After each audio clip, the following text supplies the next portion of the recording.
আজি গোলাঘাট জিলাৰ গোলাঘাট টাউনলৈ বুলি গৈ আছোঁ দেৱাশিষ দাৰ লগত। টাউনখন বহুত ডাঙৰ, গোলাঘাট টাউন।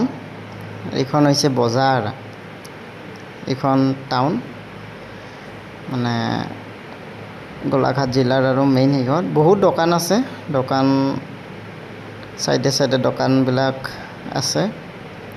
এনেই গ'লোঁ আৰু চাবলৈ, দেৱাশিষ দাই লগ ধৰিলে সেইবুলি আৰু গ'লোঁ এনে থাকাত কৰি।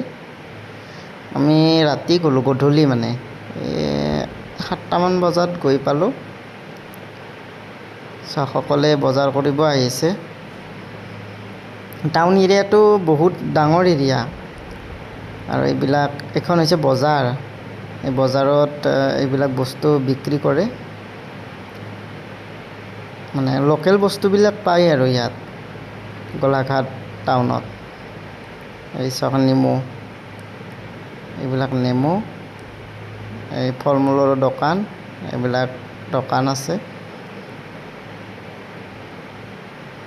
এই চাওক এইবিলাক দোকান।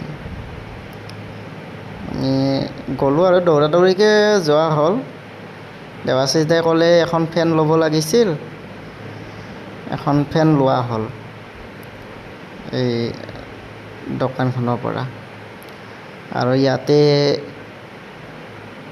খেলা বস্তু ল'লে, এইখন দোকানৰ পৰা ফেন এখন লোৱা হ'ল। তাৰপিছত অহাৰ সময়ত নেমু লোৱা গ'ল, নেমু ল'লোঁ।